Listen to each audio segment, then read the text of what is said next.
Hello everyone, welcome to my channel.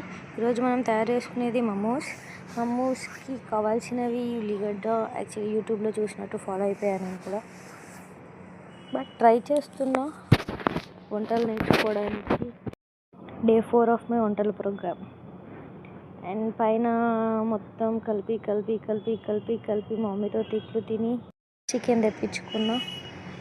Already మిగిలిపోయిన పూరి పిండి ఉంటే దాంతో ట్రై చేద్దామనేసి పూరి పిండి చూడగానే గుర్తొచ్చింది ఫస్ట్ మమోస్. యాక్చువల్లీ చికెన్ని ముందే హీట్ చేయాలనేది నాకు తెలీదు. నాకు అంతా తెలుసు అన్నట్టు మొత్తం కలిపేసా. అంటే స్టీమ్ చేసేటప్పుడే ఉడికిపోతుందేమో అని అనుకున్నా, బట్ మమ్మీ చెప్పగానే ఇంకా మళ్ళీ ఉడికించిన. ఒకవేళ మమ్మీ మాట కానీ వినకపోయింటే అయిన తర్వాత నాకు ఉంటుండే లాస్ట్ డే ఆఫ్ మై వంటల ప్రోగ్రామ్ అవుతుండే. ఎందుకంటే అంతా ఉరుకులాడుకుంటూ చేస్తున్నా కాబట్టి అది మంచిగా అవ్వాలి. ఎందుకంటే చాలా బ్లాపర్స్ అయినాయి ఇప్పటికీ. అండ్ ఇది ఇంకా మమ్మీతో తిట్టించుకొని మరీ చేస్తున్నా కాబట్టి కంపల్సరీ హిట్ అవ్వాలన్న ప్రాసెస్లో చేశా. నేను మమ్మీ సపోర్ట్తో నేర్చుకుంటున్నా అని నాకు అనిపించింది. బట్ నెక్స్ట్ డేనే మర్చిపోతాను, మమ్మీకి తెలియదు. సో అలా అంతా కలుపుకొని చేసేసా ఫైనలీ మమోస్. అవి స్టీమ్ చేద్దామనేసి గిన్నెలు దొరకక ట్రై చేసి ఒకటి దొరికింది. క్యాప్ పెట్టేసా. ఆ ఫాగ్ని చూస్తుంటేనే ఐఎమ్ సక్సెస్ అనేసి ఒక గుడ్ ఇంప్రెషన్ వచ్చింది. అండ్ గెస్ వాట్, నిజంగానే సక్సెస్ అయ్యింది.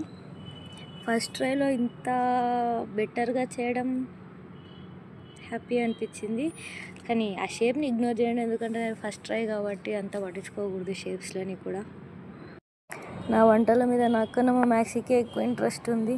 ఎందుకంటే ఏది ఫెయిల్ అయినా కానీ మేము ఇద్దరమే తింటాం కాబట్టి ఇంకెవరు తినరు. అది అఫ్కోర్స్ ఎవరు తినరు, మాకు తప్పదు. ఇంకా అన్నిటికన్నా ఫన్నీ జోక్ ఏంటంటే నేను వంటలు నేర్చుకుంటున్నా అంటే అందరు షాక్ అయ్యారు. ఎందుకంటే తినడం తప్పించి వండడం రాదు మనకి. ఎందుకంటే మన హ్యాండే అలాంటిది, ఏది పెట్టినా ఫెయిల్ అవుతుంది. బట్ ఇప్పుడు సక్సెస్ అవుతుందంటే మేబీ యూట్యూబ్ ఛానల్ వల్ల ఉండొచ్చు. ఫైనల్లీ సక్సెస్ఫుల్ ఇచ్చేసాము మమ్మీకి టేస్ట్ చేయడానికి. తను ఎంత హ్యాపీ అయిపోయిందంటే నా బిడ్డ అని చెప్పుకుని అంత హ్యాపీ అయిపోయింది. అండ్ చూడొచ్చు ఎంత స్టఫ్ పెట్టిందో. నేను వంటలు నేర్చుకునే బాధ్యత మీది కూడా. So please do subscribe to my channel.